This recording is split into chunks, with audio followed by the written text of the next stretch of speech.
Vamos conversar um pouquinho sobre a pandemia de Covid e uma das suas principais temas polêmicos, que é a trombose que acontece nesses pacientes.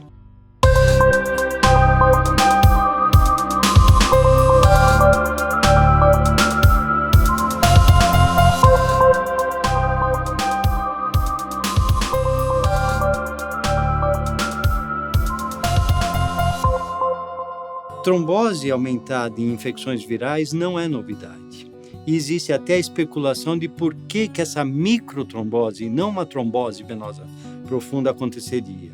Essa rede de imunotrombose, até é diferente a denominação, serviria até para se formar uma rede de fibrina que poderia até aprisionar elementos agressivos e talvez até protegendo e circunscrevendo a infecção viral. A relação entre infecção viral e trombose venosa profunda ela é bem estabelecida e ficou muito evidente nas epidemias de Zika e chikungunya nos anos 2016 e 2017 aqui no Brasil. A Covid-19, uma doença causada pelo SARS-CoV-2, um vírus de RNA de cadeia simples, ela tem aspectos inflamatórios e clínicos muito peculiares. Muito se fala sobre Covid e hemostasia. E acho que é importante nós olharmos para os acontecimentos desde que a pandemia se iniciou. O que muito se falava, claro, muitos pacientes sendo internados, muitos com trombose, dos pacientes hospitalizados, uma elevada incidência de trombose venosa e arterial, achados histopatológicos nas necrópsias de uma microtrombose a nível da circulação pulmonar e também, ao mesmo tempo, uma discrepância entre os achados de imagem e o grau de insuficiência respiratória. Então, o que se achava era que a trombose e a Covid eram quase que exclusivos. Mas, na verdade, se nós formos olhar, então, com mais detalhes para o que existe de trombose e infecções virais, fica claro que, mesmo em outras infecções virais, às vezes isso é até mais expressivo.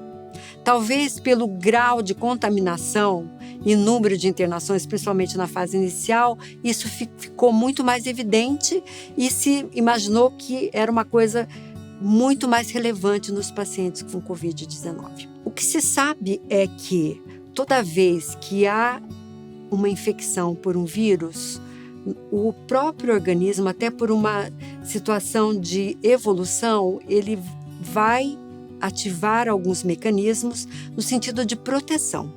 O processo inflamatório normal, que faz parte do processo imune, passa por algumas fases, como o reconhecimento do patógeno, o recrutamento de células do sistema imunológico para a eliminação desse patógeno, com reparo tecidual e restauração da hemostasia ao final. Na Covid-19, esse processo passa pelo reconhecimento do SARS-CoV, pelo recrutamento de células do sistema imunológico, porém com uma resposta inflamatória exacerbada e prolongada, provocando a famosa tempestade de citocinas. Além disso, esse processo inflamatório está associado a um aumento da coagulabilidade do paciente.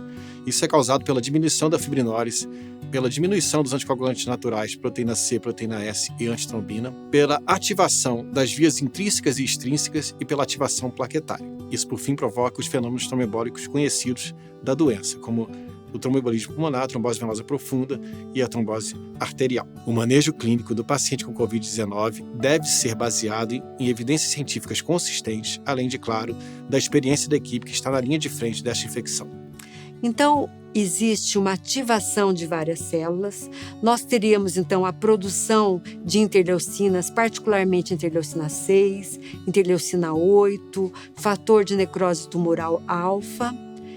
Eles aumentam. O aumento desses fatores vai, por sua vez, ativar algumas células, como macrófagos, daí explicando aquele aumento de ferritina observada em pacientes com Covid-19. Vai ativar monócitos que vão expressar o fator tecidual na sua superfície. Por outro lado, esses monócitos também vão liberar microvesículas que vão também ter um papel de ativação da coagulação e tudo isso vai levar a quê? A formação de uma rede de fibrina que tem inicialmente um papel protetor. Para quê? para que esse patógeno fique mais circunscrito e que ele não se dissemine. Além disso, nesse próprio local de ativação, nós vamos ter neutrófilos que vão migrar, vão liberar NETs, e a estona H3, que faz parte dos NETs, ativa de uma forma bastante importante as plaquetas, e também ela vai prejudicar a via anticoagulante da proteína C via trombomodulina. Então, todo esse processo não é presente apenas nos pacientes com o vírus do Covid-19, mas sim em qualquer infecção viral. E isso pode, então, ser uma ativação localizada, mas, dependendo do grau de evolução, isso pode evoluir, levando, então, a uma hipercoagulabilidade e que vai culminar com tromboses venosas e arteriais em outros vasos. A profilaxia do tromboembolismo venoso do paciente internado com Covid-19 deve se basear na estratificação do risco desta doença em todos os pacientes internados com o uso de scores e de modelos de avaliação de risco, como, por exemplo, o IMPROVE-DD, o score de Genebra ou o score de Padua.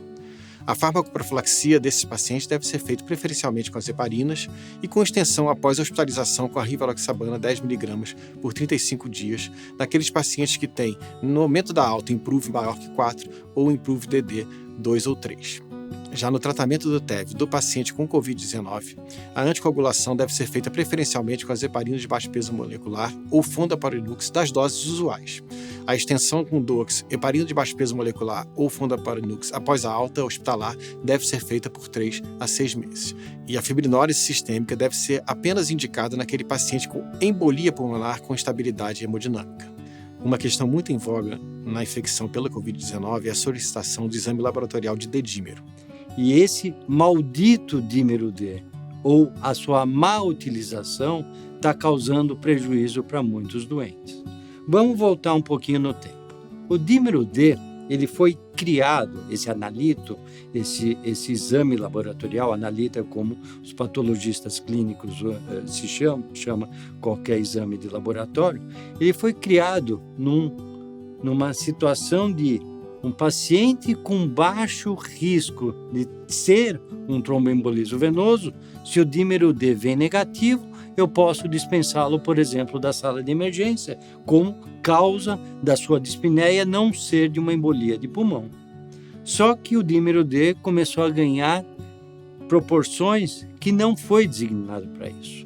As pessoas começaram a usar o dímero D não para excluir mais o diagnóstico, mas ele vindo aumentado para se fazer o diagnóstico.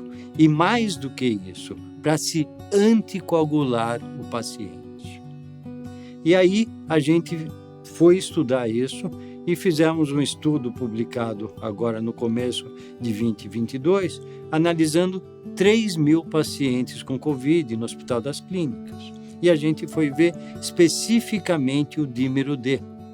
E nós vimos, sim, que um dímero D com níveis de 4.000, normal de 500, ou seja, 8 vezes o seu valor normal, tinha uma relação com mortalidade de 4,5 vezes. Ou seja, sim, o D-dímero é um grande preditor de mortalidade. Só que quando a gente vai ver do que morreram esses pacientes, o uso dele para marcar trombose não é a grande causa de mortalidade. Ou seja, dímero D alto e muito alto é um marcador, sim, de gravidade, mas não é um marcador de trombose venosa. E a gente sabe que o dímero D é um marcador de atividade inflamatória do doente. A exemplo da proteína C reativa. O que significa isso? Quando o dímero D está alto num paciente, num contexto de terapia intensiva ou de internação, por exemplo, por Covid, significa que ele está inflamado. E essa inflamação sistêmica é causa de gravidade e mortalidade. Portanto, a sua correlação é muito mais simples do que a gente possa pensar.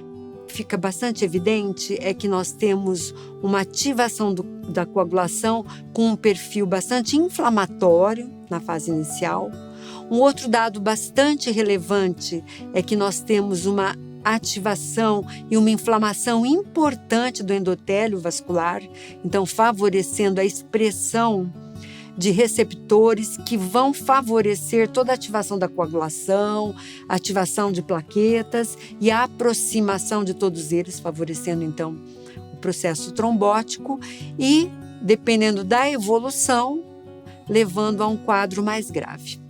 Então, a microtrombose é a lesão principal da Covid-19.